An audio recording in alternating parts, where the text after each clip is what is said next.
All right. Well, thank you everyone for joining me today. This is our monthly masterclass, which I do for free for our entire soul professional community. And once you are on our email list, you do get the update the same day. So it's always the fourth Thursday of the month. I'm just curious, did you guys get the email at 11 a.m. today? You did? Okay. I didn't get any confirmation. So I was like, what the hell is happening? Yes, thank you. Thank you for telling me. All right, so today's topic, I just took it off. Sorry about that. I guess I didn't really have to look it up because I know it's how to attract your dream clients because I did the work. So it's how to attract your dream clients or how to talk to your dream clients, I think is the most important because it's one to attract, but then once you have them, what do you do with them? How do you keep them in the loop? So I would love some participation with this class today because I have a lot to talk about. I have a lot of different notes, but the first thing I want to know is tell me in the chat, what made you show up today? What resonated with this particular topic? Because that way I make sure that I answer all of those questions for you. So let me know in the chat why you decided today was the topic you needed to get here. Anyone? You can also speak if you want to, or you can just put it in the chat. But I feel that if you're here, that you are an entrepreneur that's based somewhere in soul alignment, and you want to attract clients instead of hunting for clients, because there is nothing worse than being in hunting mode and in that place of scarcity and constantly being like, how do I find the next one? How do I find the next one? How do I get my bills paid? How do I get my bills paid? Because it's exhausting, right? And then it's so hard to give from an empty cup when you're coming from a place of being burnt out, right? It's so much harder to help others. All right, I'm going to read some of these. Timing is good to expand my mindset. I'm working with a good client right now, so would love to keep the rapport. Yeah, let's talk about that. Intuition. I want more about marketing for my online classes because I'm attracting clients who are not exactly my dream clients. Oh, we could really talk about that. Always interested in learning more about different frames and modes of communication. Feel like I'm a transition, but not being crystal clear, wanting to attract. Yes. Okay. Let's first start with who your dream client is. Is anyone here for the first time and doesn't know who I am? So, I should introduce myself just in case. My name is Camille Miller. I am a business strategist and I help entrepreneurs, small businesses, and nonprofits to keep their strategy and their dream job in alignment with who they are. So no matter what you are trained in, you could have a job that reflects who you are and dovetails with what you do. So normally I attract very logically minded people that walk to a different drumbeat. Lots of doctors, scientists, engineers, CPAs, therapists, people that have been trained in something very specific and rose to the top and said, this does not make my heart sing. I got to do something else, right? And they're usually at a place of transformation, I'd like to say, of kind of deciding what those next steps are.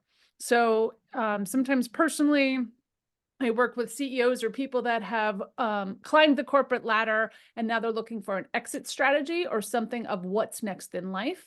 I'm a believer that many of us will probably work for the rest of our lives, not because we have to, but more because we want to get up and do something to impact the world, right? Even if it's volunteering, but you really want to do something. So what does that look like for you? And that's what I help. Sometimes I'm a confidant, sometimes I'm a strategist, sometimes I'm a business designer, but I really look at myself as a dream developer, a life accelerator, to help you get there. So if you don't know who I am, that's who I am. And you probably got here because you're a member of the Soul Professional Society in some capacity.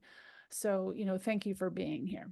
All right. So let's talk about our dream clients for a while. I know one of you mentioned that you have a good client right now and you want to keep the rapport going. Others are saying, I'm not even sure I'm attracting the right client. And how do I change that? So let's talk about that a little bit. Have you guys heard of a client avatar? Do you know what a client avatar is? It's usually a description, and you should have more than one, a description of who you're talking to, who you help, what your ideal client looks like. And that's age bracket, nationality, what they're reading, and all the little stuff. Are they a parent of little kids, big kids? What age group are they in? What magazines are they reading? What social media are they doing? It's really drilling down to the nitty gritty. I know that I work with very logical people that walk to a different drumbeat. That's why I say it, because when I say it, if it's you, you go, oh, that's me, right? How many people said, oh, that's me, right? Because I know that that's the people that I attract. I'm also an introvert, so I attract introverts. Sometimes they think that they're extroverts, or they're trying to pretend they're extroverts, on social media, but they're usually not big social media people, or they find that social media is really a pain in the neck for them to keep posting and doing things. Keeping to a schedule is very different. I'm beginning to realize that some of a lot of people that I attract are neurodivergent, although I don't put that in my wording at all. I'm starting to recognize that I also attract those people because I'm ADHD, right? My kids are that way. So I'm so used to creative minds being that way, right? So I say I work with a lot of deliberate creatives that are grounded both in science and in soul, right? So I start to define exactly who my people are. But if you want to make it really, really, really easy for yourself, it's who you were 2 years ago. That's your dream client. Because now you can help that person, right? And as you grow, your dream client actually changes. So if you're still working with people that you attracted a few years ago, they may not challenge you just as much. You may be thinking, it's my dream client and I'm still doing the same stuff, but it doesn't make my heart sing. And it's usually because you've grown as a person, or you've changed, you developed more skills. So your client also has to grow. Does that make sense? Has anyone found themselves growing out of their clients? Yeah, that's because we've grown as people. And if you haven't grown out of your clients, it could be that you absolutely just so much love the niche that you're in, and it just works for you, and that's where you master, and that's what you like to share. And there's nothing wrong with that. There's nothing wrong with that. But I find myself that my niche tends to grow because I work in business, that as I grow as a business leader, I tend to bring people that are growing too, right? So that are switching and changing. I also have a background, I'm very grounded in science. So especially living in New Jersey, I get a lot of scientists that call me. And I work with a lot of doctors that are leaving the medical field and want to do something else. And it's just curious. But when you're looking at your ideal clients, you want to really write out those very specific things. I can usually tell who my client is just from talking to them. And they usually use buzzwords that you use, right? I use the word abundant. I notice a lot of people are using the word soul lately. And as soon as they use the word soul, I know they're usually my people. And how they describe themselves, right? I know my one-on-one clients look for time and they say freedom. As soon as they say I need time or I need freedom, I know that they could be a one-on-one client, right? And those are some of the things that we look at. So when you're looking at your ideal client, you have to really know what it is as soon as you start to speak with them, that, they're it. And I want to say, everyone is not your clients. there's so many coaches that I speak to that say, I can help everyone. And I'm sure you can, but not a good business model.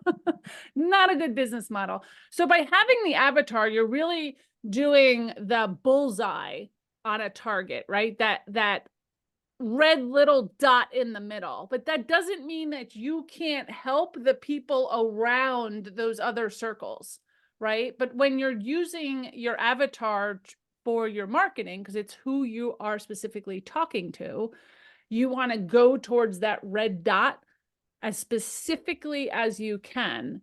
And the other people will be in those rings around it. So if they're like 80%, maybe they're 2 rings out, right? If they're 70%, maybe they're 3 rings out or 4 rings out. And that's okay. They'll still land with you. They will still resonate with enough of your message. But you have to know that your message is resonating with the right people when you're using those words that they use, right? I have stickies all over the place. That's my neurodivergent mind, right? I have things all over the place. And I write down buzzwords when people say them, right? Someone called me, or I heard someone else say, they didn't call me that, and I loved it.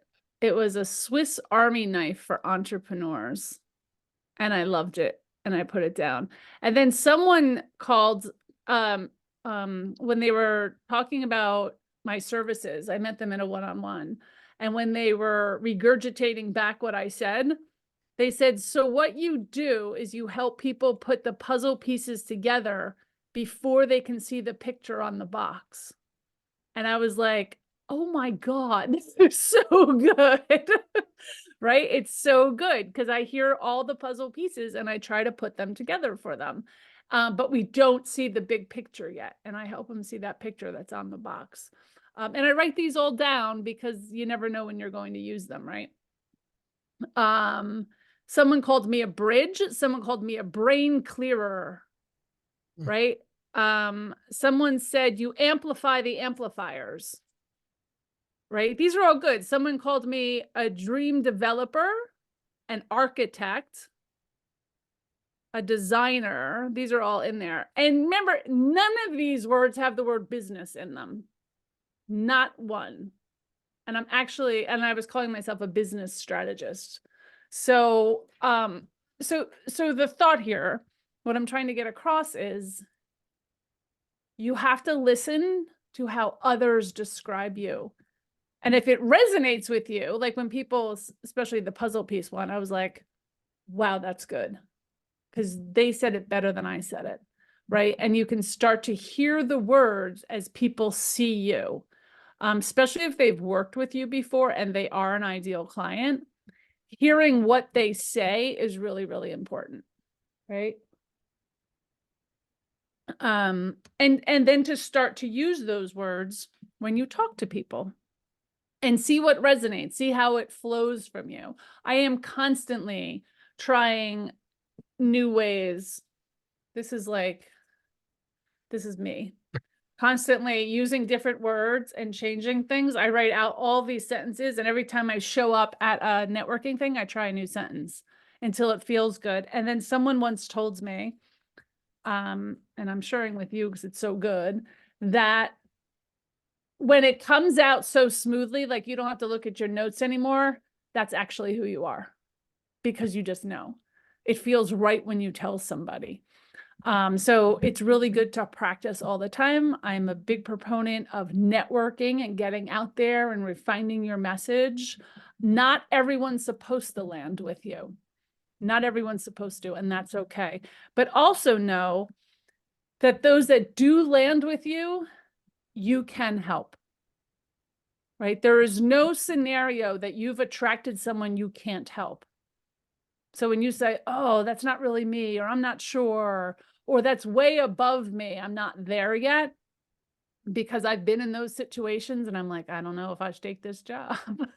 And those are the ones that make me grow, right? I can't land, neither can you. You cannot land a job that you can't do. because you've attracted that. Does that make sense? So you can help all those people. Now let's talk about the people that you attract that are not your ideal clients, right? And one of the reasons I stopped probably 2 or 3 years ago using anything that relates to fear in my marketing or when I speak is because I was attracting people that were in scarcity mode, right? And if people are in scarcity mode, they're not paying the money for your services, right? So I stopped using scarcity words. I stopped using fear around anything. I stopped saying, I can't even think of words that I have used. I do use for a limited time, because if it is a limited time, I do say, but I don't do things like you're struggling, right? Because then I'm getting people that are struggling, or, I'm trying to think, can you guys think of any other ones that come up for you? And then you get people that can't afford your services. And then you're frustrated. The word frustrated alone, like you're frustrated, you're struggling. If you're using those words, that's what you're getting back. So, Camille, are you trying to promote the benefit of what you do versus the problem that they're dealing with? I think you can promote a problem, but you really want to promote the solution they're looking for. Right. Right? The solution they're looking for. So one of the things I talk about that I've learned is my ideal client usually finds me after they've spent an enormous amount of money on another coach and got nowhere, right? I can put that out there and they go, oh my God, that's me. So they can identify themselves. And then I can say, well, I can help you find time, freedom, abundance. I just usually use the words that they use back, right? It's called reflecting. So you really want to sell the transformation. You want to sell the experience they will have working with you. Right? So if you say, I feel if you're stuck, you're struggling, you don't have enough time, and you can reverse that and say, when you work with me, you'll find more time in your day. You'll find freedom, boundless freedom to travel the world. You'll find, whatever it is they're looking for, or whatever your particular service gives. Does that make sense? Is that helpful? To the others on this line, is that helpful? Does that make sense that you're talking about the benefits that they will get? Because not everyone's ready. And one of the things I learned very early in my career was, because I wanted to help the world, and I get stuck in this place of, I just want to help everybody. And one of the reasons I do these free things is so everyone can see who I am. They either resonate or they don't, right? But my mission in the world, my personal mission, and you should all have personal mission statements, but my personal mission statement is to help others bring their gifts to the world, because I feel like the world needs them. And that was my mission. It's not to make $1 million. It's not to be the president of some big stuff. It's not to be an influencer or celebrity. It's to help other people bring their gifts to the world. Because I believe when that happens, there's a ripple effect of helping others, right? In whatever it is in the world, whatever your service is. And by giving free things like these master classes or networking, I'm still helping that ripple effect, right? And if people never upgrade to anything that I sell, that's okay. Because I'm showing people this is how I work. This is who I am as a person, right? I'm not faking anything here. And it also satisfies my need to help everyone in the world. Because I can say, hey, you need my help? Show up here free. And I'll help you, right? And I always open the floor and there's questions and you can come and I'll answer things, because that helps me give my gifts to the world and it makes me feel good, right? So I don't have to worry about having low-end products because I am helping those people that I can help, right? And I used to have a basic level, and now the free level that we have is everything the basic level people used to pay for. And I think they paid $40 a month for that basic level. It's now my free level, the exact classes. There's like hundreds of classes you get with the free level if you use them. Because that's what worked for me. Because I found that the higher I moved up, the easier it was for me. And that's where I attracted the people that I wanted to work with that felt good for me. So that's what I do. All right. Did that answer? Does anyone have any other questions around that? Go ahead, Lisa. Yeah. Hi, Camille. Can you hear me okay?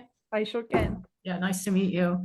So I'm kind of doing an avatar transition. Where my background comes out of is I used to be the owner and the director of the Colorado School of Clinical Herbalism in Boulder. Awesome. And I worked a lot with people who were in training to become clinical herbalists, certified clinical herbalists, which is one group of people. And I'm moving into teaching because I have a phytochemistry, I have a science background also. So I'm moving into teaching more healthcare professionals like pharmacists and physicians who are curious about how herbal medicine works and, you know, the phytochemicals and all the stuff inside. And it's a pretty big jump for me as far as avatar goes, because now it's, you know, well-to-do professionals, people who have a really good science background. They've studied, you know, all the things doctors and pharmacists study. So I'm kind of wondering, like, what, you know, just what you have to say about a transition like that, where you're established with one type of avatar in one market and you want to, you know, move to a different sort of market that is, you know, a little more upscale. So can I just ask, just so I can clarify, because I have something to say, but is it you're teaching this new? You're teaching them about phytochemicals. Right, about, you know, because say you're a medical professional who's interested in holistic medicine, you know, Right. they want to know how plants actually work. Like, okay, how does it work? The What's uptake, scientific yeah. studies, what's in the plant? Yeah. How does it, you know, affect your physiology, blah, blah, blah. So it's more on that level. And I have a set of online classes now that have mostly been tailored to the professional herbalist group. And we're recasting them, reshooting video, et cetera, upscaling them for medical professionals. Okay. And I'm just like kind of wondering what's the important way to transition that, you know, our image, our branding, our marketing for a more professional group who has more money to spend and Okay. background. Yeah. This transition I'm very familiar with, so that's why I'm hesitating. So, because a large part of me is say, do it slowly, because you might be fooled with who ends up buying it. So my background is actually in organic agriculture. And when I did my doctorate in natural health science, it was because of my background in organic agriculture that I learned about the uptake of food and actually the phytochemicals that were the most important part that were not always put into the derivatives and fake medicine that they make. Right. Right. And I was actually a national speaker on organic food and what was taken out of commercially grown food like magnesium. And now we wonder why there's dementia in the world. And you know, against genetically modified food and blah, blah, blah, blah, blah. So that's how I ended up actually starting, because I went from that career to what I do now to help people that, and that's why I work with a lot of scientists and a lot of MDs that had said, I thought this was going to be something else. Right. And now I'm studying natural health, or now I'm studying spiritualism, or now I'm studying organic food, or whatever it happens to be that was their aha moment. And I'm realizing I made a mistake, or I don't want to do this anymore. You know, all sorts of that kind of thing. So I learned, and this is very specific to you, that everyone did not want that knowledge. It is not everyone. So that's why I say logically minds that walk to a different drumbeat, right? Because and I get a lot of scientists that go, oh my gosh, that's me. Because they know that they do something that's different in the world. Right. Right. So, Yeah. like for me, I knew that they ate organic food because I saw it. And that's what kind of started my journey. Like, oh my gosh, they eat organic food, but they still work on Wall Street, or they're a pharmacist, or whatever that looked like. Right. And then I started to say, what's the golden thread through all of these people? Mm. Right. Because I would think, just from my knowledge in nutrition, and that's where I actually started when I started working on my doctorate work, was in nutrition, because I was so enthralled by the uptake of food into a plant based on the soil. Right. I did not end my work there. I just took a few classes and went, oh my God, there's so much more here. I want to learn about how the body absorbs it. I want to learn, right? So my guess is it's a lot more than just your professionals and people that have a lot of money. And there are a lot of successful people now looking for more answers because they have the money. They just don't know where to look for the answers. Mhm. If that Okay. makes sense. Yeah, that's very, Yeah. very interesting. So for all of you, because I know this is general and I don't want to stick to one thread, but when you are looking for your avatar, you have to look back and be really honest with a common thread. And it's okay to have a few common threads to start. And then you just want to keep narrowing it down. Right. It took me a long time to figure that one out, you know, the logical people. But after I thought about it, I was like, that's me. I combine science and soul. Right. I'm enthralled by the science of anything. And I knew I had a unique ability to talk about it. Right. But if you don't use the word abundance or the word soul, you're probably not my person. Right. Because that's a little woo woo for people. But I'm also not someone who's really, really woo woo. Right. So when I was looking for a business community, the ones that were very holistic or used the word holistic weren't my people. Right. So I had to find where your people are. So if you're finding people that are like you, that's where you start the big part of you, right? Because you wouldn't really resonate with people that aren't your clients. Does that make sense? Hold on, I gotta look at it. This chat's going. I'm just catching up here.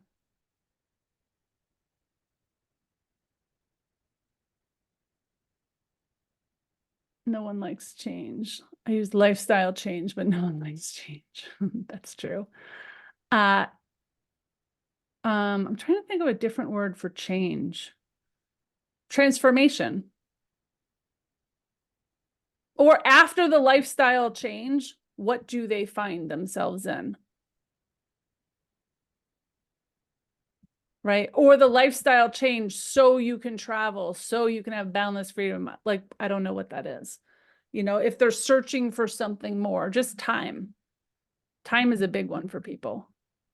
Right? If they get rid of stress and anxiety, then what do they have? Right? If you're helping them get rid of something, what are they looking for instead? And that's what you're going to start to talk about. Yeah.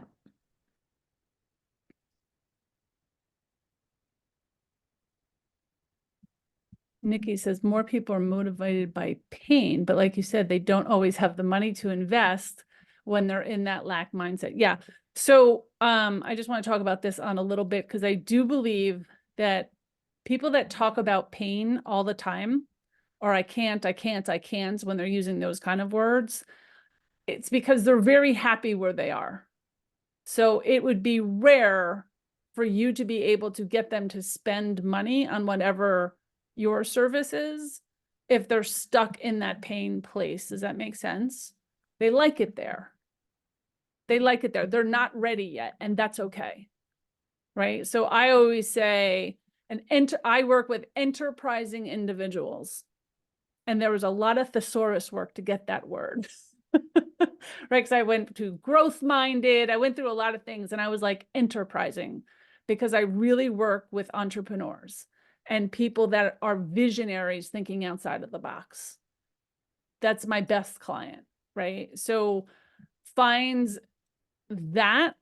But if they're still talking about pain, they're probably not ready to send money. And there are a lot of, I was a sales trainer for a long time, and there are a lot of words that you could use to get them, or questions to ask to get them to say. So some of the things that I ask, I have that little cheat sheet around here somewhere too, saying like, what have you done that hasn't worked for you before?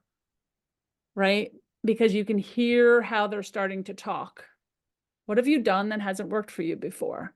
Who have you invested in that hasn't worked for you before? Because it could be coaches, it could be like weight loss, right? There's a whole history there that you need to get. And a lot of times they'll start to tell you the story.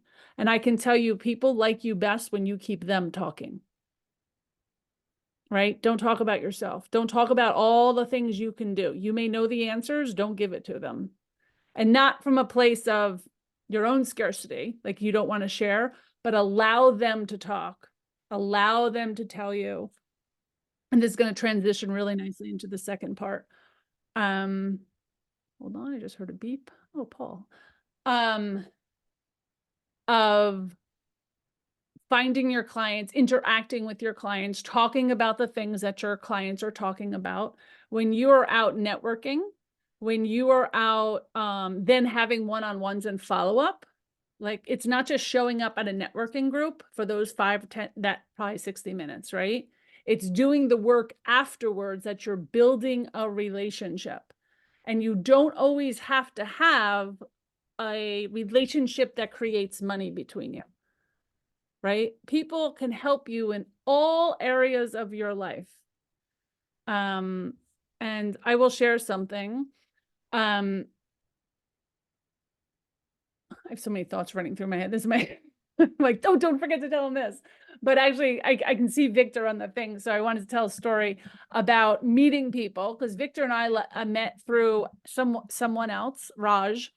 And it was actually, I was talking to Raj, I don't know who introduced us, who said, well, I have this partner on a podcast, his name is Victor. So then I reached out to Victor and I said, I just met Raj, he talked about great things to you. And then I met Victor. And Victor and I have, I don't know, talked for a year or two, not all the time, like once a year, maybe we'll catch up, because I literally put in my calendar, make sure I catch up with this person. Let's make sure I stay in contact with this person. And I literally have tickles that come up in my events. I teach business strategy to MBA students, and I needed someone who taught mergers and acquisitions from the place of actually having to done it, because I just teach the theory. I've never been a part of a multi-million-dollar company or a major brand. I went into my LinkedIn, I Googled mergers and acquisitions, Victor Lee came up. I reached out to Victor and I said, hey, I'm looking for this person. Can you help me? Guess who's coming to my class this week to talk to my students, right? And that's networking. Victor and I have never exchanged money or program in that way, right? Mhm. We've never been each other's clients, but we can help each other in other ways. And maybe someday I'll introduce him to a client, or he'll introduce me to a client, or something comes out of here, right? Like, you don't know. And you can't judge how someone's going to affect you or what you want out of that relationship. Because if you constantly are putting demands on a relationship, it's going to disappoint, right? You have to be in a place without you wanting like an end product from it. Does that make sense? So the networking, the talking, the relationship building is so important, because you don't know how people are going to help you. People are dropping off and coming back. Does that make sense?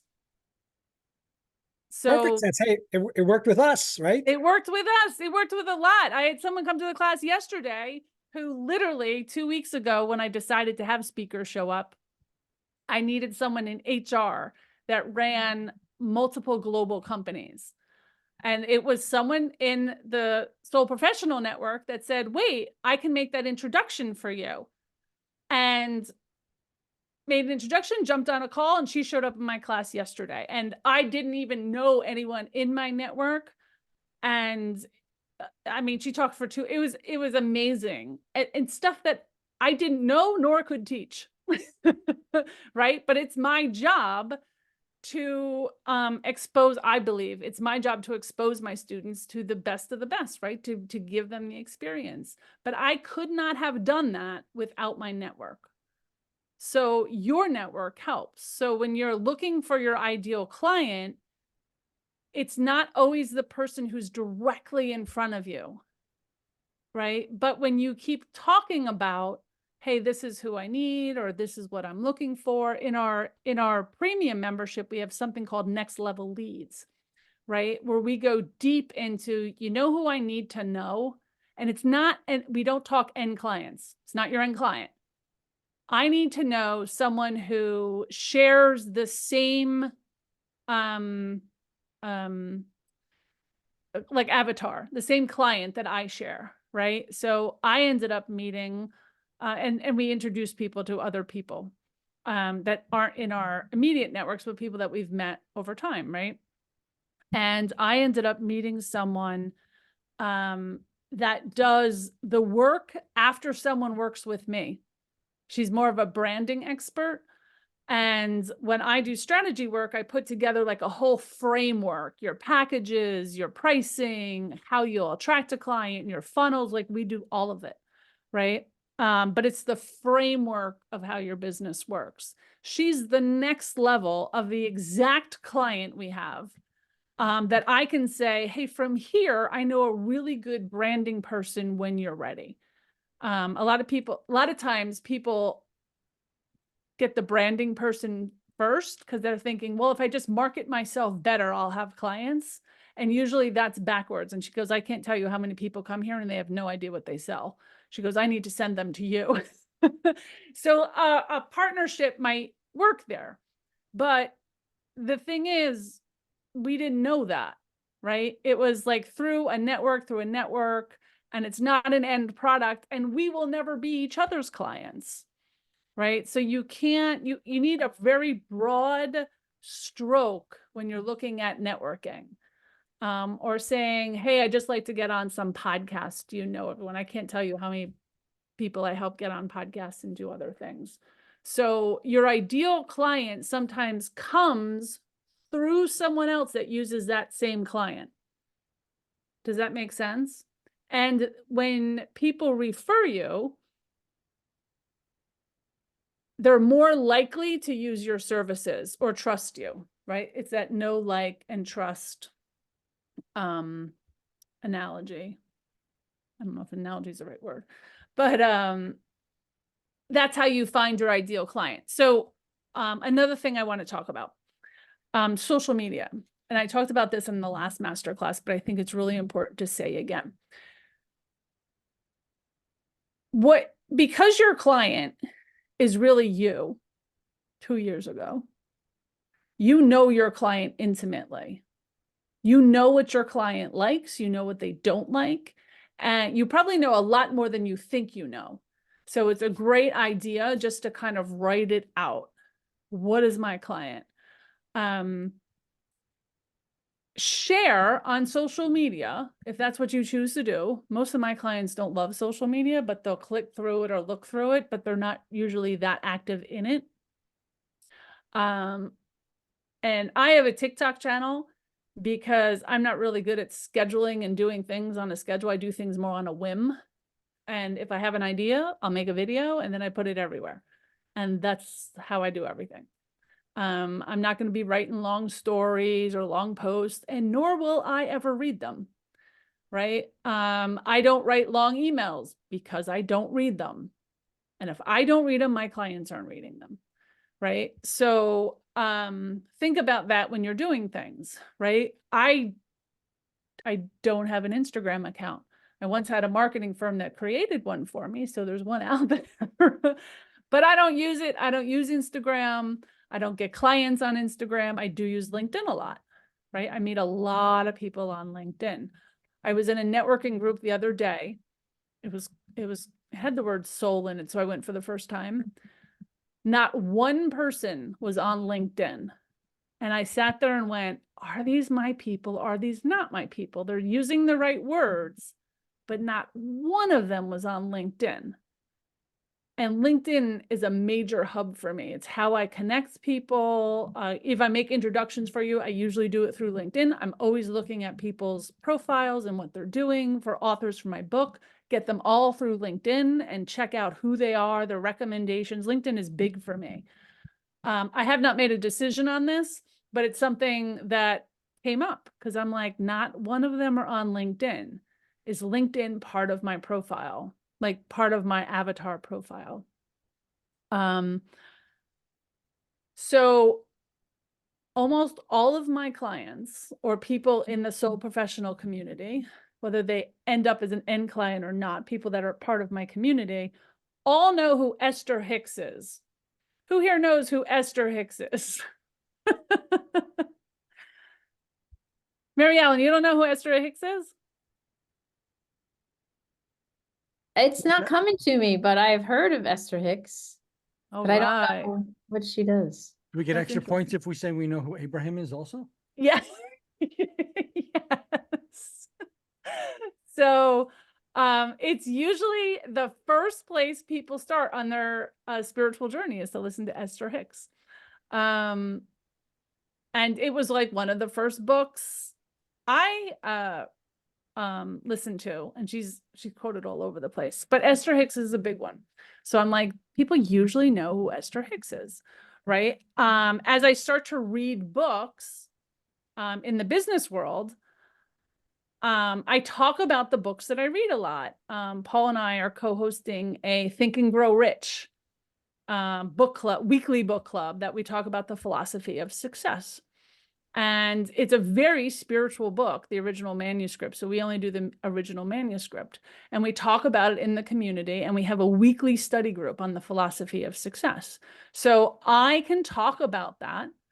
And if there's a certain book or something that your people like, I talk about Napoleon Hill all the time. I put quotes up about Napoleon Hill. I study Napoleon Hill. Same with Dale Carnegie. And I know all the stories because I've studied them and I study success, right? A lot of enterprising individuals that I work with know who these people are. They've read the book, Rich Dad, Poor Dad. The One Thing, I will talk about it all the time. I love it. I make every manager that has ever worked for me read, oh my God, now it's escaping me. Paul, you might know. What's the one with the monkey on your back? Ken Blanchard wrote it, who's the 1 Minute Manager. Get the monkey off your back. Isn't that what it's Something called? like Get the Monkey Off Your Back, right? Is that it? Who Stole My Cheese? No. Who Stole Your Cheese is more about corporate, good but Get the monkey off your back is basically saying whatever task you have, give it to somebody else. how to let them- delegate. and So I let- make anyone who's a manager for the first time that working for me read that. Rich Dad, Poor Dad for a lot of my finance classes. My new absolute favorite book in the world that I'm gonna do a book club on it in our premium membership is 10X is Easier Than 2X. One of my very favorites. The Gap and the Gain. I just finished reading that one. How to Win Friends and Influence People, I Nice. think is one of the best books out there. Paul, we talk about books all the time. You're What right else? about that, Camille, as he says her name. Well, I was gonna say, Paul, what else? We've done so many books. But the point of this is, if you're enjoying them, your ideal client probably enjoys them. So talk about them, right? When you find a mutual connection with someone, that's what you start to build on in life, right? You literally just find the mutual connection, and I don't care what it is, right? If you're a young mom, you could have that in common with young moms, if that's your thing, right? I once was helping a client who insisted that she could help burned out corporate women. She was like, I just want to help. I'm really, really good at this. My avatar are burnt out corporate women or women with lots of children that are just doing it all. And I looked at her and went, what do you know about that? You've never worked in corporate. You're not married or have children. And this was like, I don't argue, but this was like an argument. She's like, but I know they're the ones who have money to pay me. I went, there's no way that they're going to hire you. You can't help them. You can't even empathize with them because you've never experienced anything that they're going through. Right. And that's someone who's like going for the money. Well, I just need to sell it. I just need to sell this. I just like, if I can just sell a lot of high-end ticket packages, I'll be good. Well, you're not going to be good and no one's going to talk about you if you don't actually do the work. Right. Because there's no way that you can help that person. Right. So I use this as example as sometimes people pick a target market that should not be their target market. And that's why I always say it's you. It's you, your story and your journey that got you where you are, or the people that you should be helping. Does that make sense? When I was transitioning, I was a not-for-profit executive for many years. And when I transitioned to my next role, it was to help. It was part of designing, NLBP and everything I've designed. That was 9 years ago. But I was helping people transition, but at a much different level that I help them transition today, right? Because I was in a newer role. So I was trying to figure out, I had just transitioned out of a corporate position. I think I was just 50, right? I was probably a little younger than 50. So I was probably like 48 when I transitioned out of that role. And I was figuring out my next steps. Now I still help people do that today, but it's usually at a much different level because now I've built a successful company, right? At that point, I was just a solo entrepreneur, trying things out for the first time, right? I'd built other businesses, but they were different. Now it's big. Now I can also help people with memberships. A lot of people come to me, that's actually the Coffee with Camille this month, are building powerful memberships or mastering memberships, I think I'm calling it. Because that's what I know. So a lot of people track me down and say, hey, can you help me build up a membership? That's what I'd like to do. So think about your story and your journey, because that's what you're good at. That's your story. That's what people connect with. And the best thing to do when you're meeting people, one, ask their story, right? You should always have them talking first. Ask their story, and then share your story and your journey, because along the way, they will connect with it, right? I always just say, I started with my not-for-profit work and build my way up. There's a lot of stuff in between. There's a lot of stuff before. It's usually not relevant as much as those last 10 years of who I've worked with, where I'm going, what I'm doing, and talk about success stories that you've had with other clients. Right? I can talk about, even in the membership, we had someone who came in as a hobby a couple of years ago who just released their second book, makes over $150,000 a year, working 2 days a week. Right? And we saw that transition and help, and we can talk about that. Right? I can talk about private clients I have. I've worked with multi-million-dollar CEOs to people that run or actually just opened up their third wellness center. And I can talk people through these scenarios, and they can resonate with it. They resonate with the story that you're telling of a transformation that worked. And if you can find a story that resonates with the transformation that that person is looking for, it's much easier. Does that make sense? It's called seeding, by the way.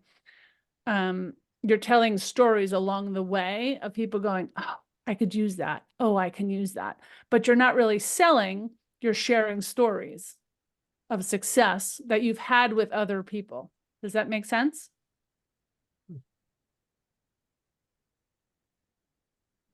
All right, I'm going to open the floor. I don't know. Let me just look at the chat really quick. I'm going to open the floor for questions if you guys have any. Does anyone have any questions? I'm just going through the chat real quick.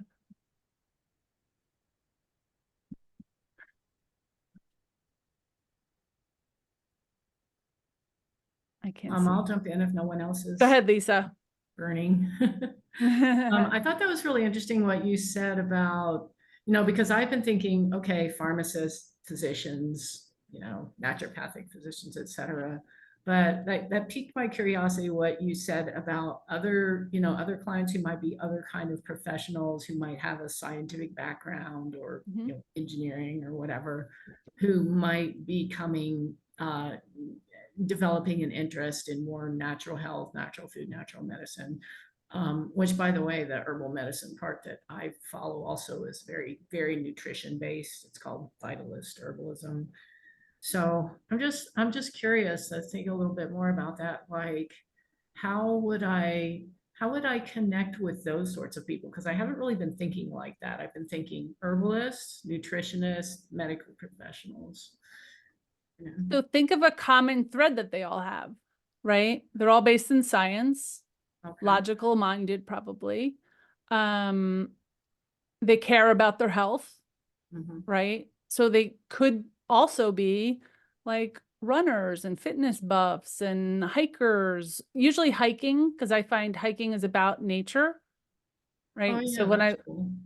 so people that are on in hiking groups or something, depending on how you're looking for them. So if you're looking for them through LinkedIn, that's a great way to do research. What did you say? Through LinkedIn.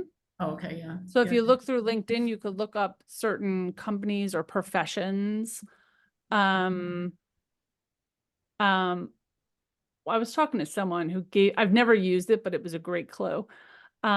She was finding all these people on LinkedIn, and I was like, no, she was using AI, and there was bots crawling through stuff. But it was smart the way it was set up. And I was like, well, how do you find your clients? Because we really worked with the same group. She goes, well, I found on LinkedIn that the people that put their pronouns up are my people. Oh, interesting. And I went, oh my God, I would have never thought of that. So it's those little things. It could be, everyone that put up pride flags, but not in the month of June. Because, yep. Pride month. Right? Yeah. So, for the people that just heard that, do you know why? It's because in the month of June, everyone wants to look like they support the LGBT community. Yeah. Right? Interesting. Yeah. So I usually take it down for June, right? And I put it up from July through May. Wow. Yeah. Do you think LinkedIn would be the most important social to focus on for somebody like me? I do. Okay. I don't think they're on other social media. They could be on TikTok, but that's a whole another ballgame. Yeah, because I have an established following on Facebook and Instagram, but it's mostly the herbalist crowd, not necessarily people who would, afford. Yeah. Sometimes you can sort through your herbalist crowd and see another common thread or who's lurking around. Yeah. Right. Yeah, and I do get some medical professionals mixed in with those people. Like whenever I do anything, it's like, 5% medical professionals or 10 sometimes ish. Yeah. LinkedIn. Yeah. I find that if you look at people's degrees, their degree is in some type of science. Right. Doesn't mean that that's what they do in life, but their degree is in some type of science. Right. Right. But I think nutritionists and stuff would also be interesting because it depends, like anything around functional medicine. I don't care how they use the word. Functional medicine is about phytochemical and yeah. the imbalance. Yeah. So that all works.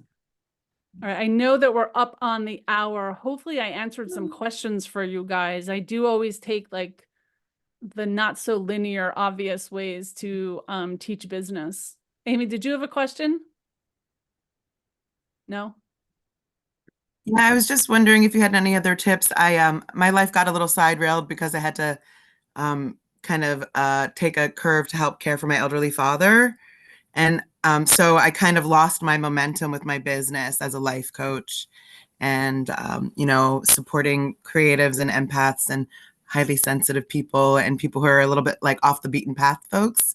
Yep. And I kind of like just focused all my energy on that. And now I'm trying to get my groove back. And so I'm just wondering, like, it just feels like I've always been somebody that's been more of like the lighthouse people find me. So I don't want to be the one that has to like hunt the clients like you were saying. I'm looking more for people who can find me, but I'm not exactly sure. Like, I guess showing up like you were saying through networking events, but other like Facebook groups or other places that I don't know, any other ideas that you might have that are a little bit off the beaten path, than the traditional ones like Instagram and Facebook and, Yeah. social media and LinkedIn, like any other suggestions that you might have, because I feel like I'm just kind of starting all over completely again in a way, which I Yeah. kind of was just starting out in the first place, I get you. So yeah, any tips? I know we're at the hour almost, so. Yeah. So I just put a link in, make sure everyone's in our Facebook group, right? Yeah, make sure everyone's in our Facebook group. You can say that, but I would literally tell you as soon as you told me that, I would tell your story about taking time off to help aging parents, because I cannot tell you the huge demographic of people taking time off to help aging parents, including myself, which stopped me in my tracks for almost 2 years, right? And I still go up to Oh my shower gosh. my parents before I teach class every day I teach. So, Aww, but it's that makes me feel so much of, better. but it's part of a culture now. So those are your people, and if you have kids and aging Yeah. parents, it's like a sandwich generation. That's a thing too. Like I have kids graduating college and so it's those little things. Thanks, Paul. It's those little things that you can connect with others. That's your golden thread. Because as soon as you tell them the story, oh, I had to take off time and got sidetracked, or someone goes, oh my gosh, me too. I totally understand. Yeah. Right? So Thank you. but share it on social media, share it in networking. Hey, I'm back after a month or two. Something happened, blah, blah, blah. I can't tell you how many people will jump on calls with you. Whether they're your end client or not does not matter. This is about building relationships. Right? And that's a connection. I used to teach sales. Thank you for that reminder. It's you. You are Yeah, me your too. client. I mean, I used to do sales. Yeah. But So I used to do sales. I used to actually teach real estate sales. But I used to say, this is like decades ago. But I used to say never, first of all, we always sit at a kitchen table, right? If you sit in the living room or something, they're never going to hire you. But the kitchen is where you bring in friends. But I always say before you sit, make sure you connect on something before you sit at a kitchen table, right? It can just be, I love the neighborhood. How long have you been here? Oh, you have a dog. I have a dog. I have kids. You have kids. Like, make sure something connects before you sit. Right. And that's what you're searching for in the same way as you're connecting with your ideal clients. I guess I wasn't thinking I wanted to work with people in that direct field. Like, I don't want to support people through that process as my client. So I wasn't really thinking about using that as an entry point, because those aren't necessarily my people, because it's such a hard process. And I mean, I can give you tips if you're going through it, but I don't want to do that as my work. So I wasn't thinking about using it as an entry. Yeah. So that's I mean, I don't work with people that do that, but it is a commonality. It's real life. Yeah, it's like it's real life. It's the stuff that we get thrown. Yeah. It's, and I tend to work with what I call deliberate creatives, right? But I just share stories of people that have followed me for a long time. I literally share my life here, not online, but in these personal ways, I share my life. All right. I know everyone's jumping off because we are past our time. If you have any other questions, please let me know. You can also ask me questions always in the Facebook group. And if you tag me, I will go in and I will personally answer them. If you haven't had a one-on-one or something with me, please reach out because I'd love to get to know all of you individually and how I can help you in any way. Show up at our networking, our master classes. If you want to learn more about premium membership, I'm running 2 totally open, no pressure question and answer sessions called meet and greets next month. So I think we just sent out an email about that. So feel free. And that's all I got. All right. Thank you, everyone. Thanks, everyone. I hope this was helpful. Very helpful. Thank you. All right. Yeah, it's great. Bye-bye, everyone. Bye. Bye.